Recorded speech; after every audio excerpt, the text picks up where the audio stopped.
The ground shook. The skyline of Metropolis, already battered by weeks of unrest, now trembled beneath thunderous footsteps. Doomsday, the beast engineered to be unstoppable, had arrived with no agenda other than destruction. Yet this was not his first visit. The Justice League remembered all too well what happened last time. Superman was the first to engage, of course. There is always something noble about Superman's optimism. He tried words before fists, a warning carried on a voice that carried through collapsing concrete and hurricane wind. Doomsday didn't respond. He rarely does. Instead, he advanced, making it clear he would not be negotiated with. The League had planned for this possibility. Batman had quietly distributed kryptonite grenades, just in case, and Wonder Woman had the lasso of truth at her hip. Though the value of truth to Doomsday was questionable. Flash vibrated just out of sight, monitoring the beast's movement patterns, attempting in vain to find a repeatable weakness. Superman took the first punch. He always does. The impact rippled through the sky, setting off distant alarms. The air shimmered from heat vision, arcing to intercept the monster. But Doomsday, as always, adapted.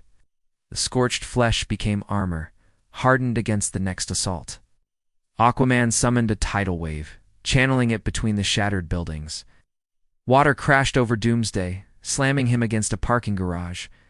For a moment, everyone watched to see if sheer force would work. It never does. Doomsday emerged unscathed, flinging chunks of rebar like toothpicks, furious at being inconvenienced.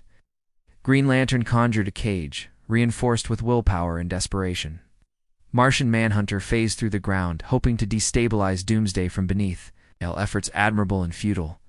Batman, meanwhile, never joined the physical fray. His role was the long game, tracking, planning, analyzing. He watched, recorded, muttered to Oracle, coordinating the crossfire. He learns. He remembers, he said, mostly to himself. Every blow Doomsday took only made him harder to hurt again. Meanwhile, Cyborg had spliced into the city's grid, rerouting power, weaponizing subways and traffic lights, setting them as stumbling blocks. On a lesser threat, it might have been overkill. Doomsday stumbled, shrugged, pressed on. It was Wonder Woman who drew blood. Cutting through the chaos, she landed a blow with the God-Killer sword, cleaving through bone. For a moment, the League saw hop a glimmer of red. It lasted seconds. Doomsday adapted. Bone thickened. Bleeding stopped. This was familiar, and not in a comforting way. Doomsday had killed Superman before. The League's strongest was mortal, despite the symbol on his chest. It was memory that drove them on. Fear, too. Flash attempted to create a speed vortex, siphoning oxygen away, trapping Doomsday in a vacuum.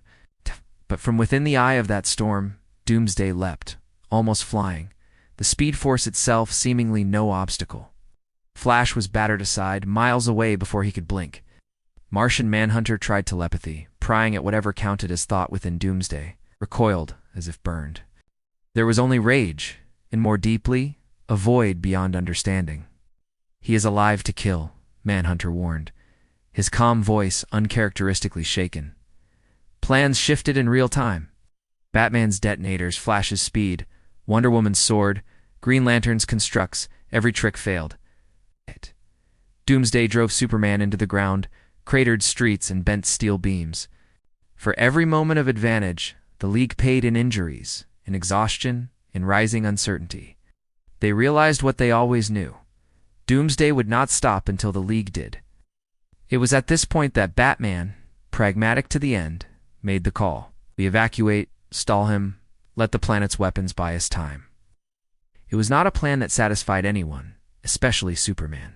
But when unstoppable force meets immovable objects, sometimes you lose. The League retreated. Not rooted, but retreating nonetheless. Superman hovered, battered, jaw set, unwilling to give up ground. Wonder Woman supported him, sword raised. Green Lantern went into orbit, channels open to every military satellite, ready to unleash firepower not seen since the last world-ending threat. Doomsday kept coming. It would be inaccurate to call it hopeless. The League buys time. Civilians escape. Artillery, nuclear, and alien technology converge on a single point. Doomsday, roaring, determined, unyielding. Hours pass. The League, bruised and wary, returns to a flattened city. There is a crater, and at its center, Doomsday dormant for now, buried beneath the combined weight of everything Earth can muster.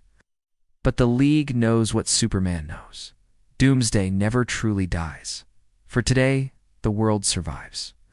For today, the League stands together, battered but not broken. They will plan and hope and prepare. Doomsday slumbers and Earth draws breath. But tomorrow? Well, that's another story.